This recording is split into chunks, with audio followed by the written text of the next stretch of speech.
Ada sebuah fenomena kesehatan yang saat ini menurut saya ada yang janggal menurut saya. Bapak perhatikan sekarang. Dokter makin banyak, klinik makin banyak, rumah sakit apalagi. Seharusnya dokter semakin banyak, orang sehat harus gimana? Harus banyak. Tapi apa kenyataan pada saat ini? Dokter banyak, klinik banyak, rumah sakit banyak, orang sakit banyak. Ini yang salah siapa nih Pak? Dokternya atau pasiennya Pak? Karena saya dokter, saya salahin pasiennya. Ternyata pasien itu makhluk yang pasrah menurut saya. Semua yang diresepkan dokter ditelan itu tanpa mereka tahu apa ya obat yang mereka minum. Ini yang menurut saya cukup menggelitik. Nih ada apa di sini? Kenapa kok umat Islam sekarang ini berbeda dengan zaman Rasulullah pada waktu itu? Sampai ada seorang tabib praktek di Madinah selama kurang lebih 2 tahun itu nggak ada pasiennya. Kenapa kok berbeda sekarang dengan umat Islam zaman sekarang? Ini ada sesuatu yang salah menurut saya. Kita nggak usah jauh-jauh masalah kesehatan, masalah keseharian kita saja. Itu ternyata sudah terjadi perbedaan yang luar biasa yang berhubungan dengan masalah kesehatan. Contoh, saya contohkan. Makan sehari berapa kali? 3 kali ya, katanya 3 kali. Padahal nih, ada yang mengatakan bahwa makan sebelum lapar, berhenti sebelum kenyang. Berapa kali berarti? Tidak 3 kali, terserah perut. Jadi patokan 3 kali sebenarnya dalam Islam itu tidak ada sebenarnya. Ada sesuatu yang aneh. Maka itu saya sempat berpikir, ini jangan-jangan ini ada sebuah kesalahan dalam diri saya. Maka itu saya setelah lulus dokter, saya melanjutkan kuliah lagi, tapi tidak ngambil spesialis gitu ya.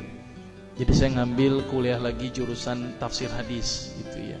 Ketika belajar hadis itu banyak sesuatu yang menurut saya luar biasa yang tidak pernah dikupas. Ya, ilmu kesehatan yang luar biasa tetapi tidak pernah dikupas. Nah, di situ saya bertemu dengan seorang ustadz. Kemudian ustadz itu bilang begini. Ini latar belakang saya kenapa saya belajar pengobatan Nabi.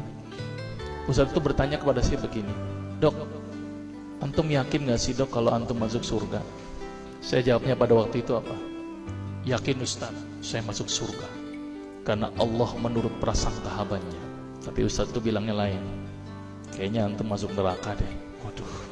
Dia memberikan data-datanya ke saya. Maka saya bersyukur kepada Ustadz tersebut ya. Dia ambil pada waktu itu, mohon maaf ya, saya menyebut merek, mohon maaf. Ya dok, Lovenox, obat yang dipakai untuk mengencerkan darah. Biasanya diberikan pada penderita penyakit jantung, stroke dan gangguan bekuan darah. Di situ tertuliskan kata apa? Porsin origin. Ada yang tahu porsin? Porsin itu isinya Pak, babi Pak. Saya bilang, waduh, berarti dok kalau antum resepin porsin satu pasien, antum telan itu obatnya, kira-kira ibadah orang tersebut diterima gak sama Allah? Siapa yang dipersalahkan nanti? Diambil obat yang kedua, Actrapid. Apa itu? Insulin. Tulisannya apa? Human insulin. Jadi diambil dari manusia yang telah meninggal, diambil pankreasnya, insulinnya, yang menderita penyakit kanker pankreas, dibuatlah obat. Berarti dokter sudah menyuntikkan manusia ke dalam manusia. Diambil obat namanya analsik. Apa itu analsik? Obat untuk pusing. Ini di kalangan dokter sering resep ini. Isinya apa? Antalgin dan diazepam. Makanya kalau orang minum obat ini pasti ketagihan, saya yakin. Karena kenapa? Karena mengandung diazepam. Diazepam itu apa? Narkoba. Maka itu cara nyari uang paling gampang, kasih aja resepin analsik, pasti balik lagi dia. Karena kenapa? Narkobanya bikin kecanduan. Diazepam, fatwa ulama bagaimana? Haram. Diambil lagi obat batuk, kodein. Maka itu kita minum obat batuk langsung hilang batuknya karena kodein. Kodein ini ternyata derivat dari narkoba. Berarti dokter sudah ngeresepin narkoba. Diambil semua obat sirup di depan saya, lihat dok, ada nggak yang tidak mengandung alkohol? Semuanya mengandung alkohol. Sampai saya pikir, Masya Allah, berapa ribu pasien yang telah saya resepkan obat-obatan haram tersebut.